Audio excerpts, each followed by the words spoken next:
So student, আজকে আমি class 6 এর দ্য ম্যাজিক ফিশ বোন এই যে গল্পটা আছে সেটা আমি আজ পড়াবো। কার লেখাটা? Charles Dickens. চলো পড়ানো শুরু করা যাক।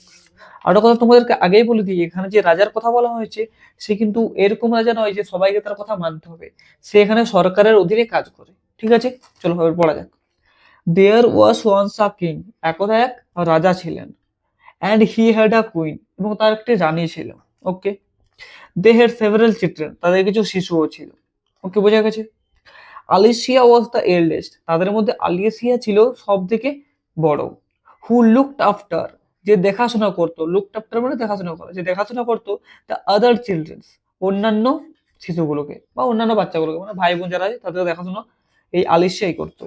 দ্য কিং ওয়াজ, রাজা ছিলেন ইন হিজ প্রাইভেট প্রফেশন, তার ব্যক্তিগত পেশায়। প্রাইভেট মানে ব্যক্তিগত, আর প্রফেশন মানে পেশায়। আন্ডার দ্য গভর্নমেন্ট, সরকারের অধীনে, যেটা বললাম ওখানে আমি। The queen's father had been a medical man, এবং রানীর যে বাবা ছিল সে ছিল আ মেডিকেল ম্যান, একজন ডাক্তার। আউট অফ দ্য টাউন, যে টাউনের বাইরে গেছিল বা শহরের বাইরে গেছিল। প্রথম প্যারাটা বোঝা গেছে। চলো এবার দ্বিতীয় নম্বর প্যারা চলে আসি। ওয়ান ডে, একদিন, the king was going to the office, রাজা অফিসে যাচ্ছিলেন। হুয়েন, যখন হি স্টপড, সে থামলো অ্যাট দ্য ফিশমঙ্গার্স শপ, মাছ বিক্রেতার দোকানে। ফিশমঙ্গার্স মানে মাছ বিক্রেতা, মাছ বিক্রেতার দোকানে যখন সে থামলো। হি নিডেড, তার প্রয়োজন ছিল, টু বাই, কেনার, a pound and a half, মানে 1.5 পাউন্ড অফ সালমন, মানে সালমন মাছ। Which the queen had requested him, যেটা রানী তাকে অনুরোধ করেছিল, টু সেন্ড হোম, বাড়ি পাঠানোর জন্য। তাহলে এখানে কি বললো? রাজা একদিন অফিসে যাচ্ছিলেন, যেতে যেতে একটা দোকান, মাছ বিক্রেতার দোকানে সে থামলো, এবং তার মনে পড়লো তার যে রানী সে তাকে মাছ পাঠাতে বলেছে নিজের বাড়িতে। চলো দেখা যাক তারপরে। He had not proceeded far, সে অনেকটা দূরে এগিয়ে যাওয়ার আগেই বা যায়নি। আফটার ফিনিশিং হিজ শপিং, তার কেনাকাটা শেষ করার পর। হোয়েন, যখন দ্য ফিশমঙ্গার্স এরান্ড বয়, মাছ বিক্রেতার ওই কাজের ছেলেটা, এরান্ড বয় মানে যে কাজ করে সেই কাজের ছেলেটা, কেম রানিং আফটার হিম, তার দিকে দৌড়ে এলো। হি সেড, সে বলল, sir, you did not notice the old lady, আপনি কি সেই বৃদ্ধ মহিলাটিকে দেখতে পাননি?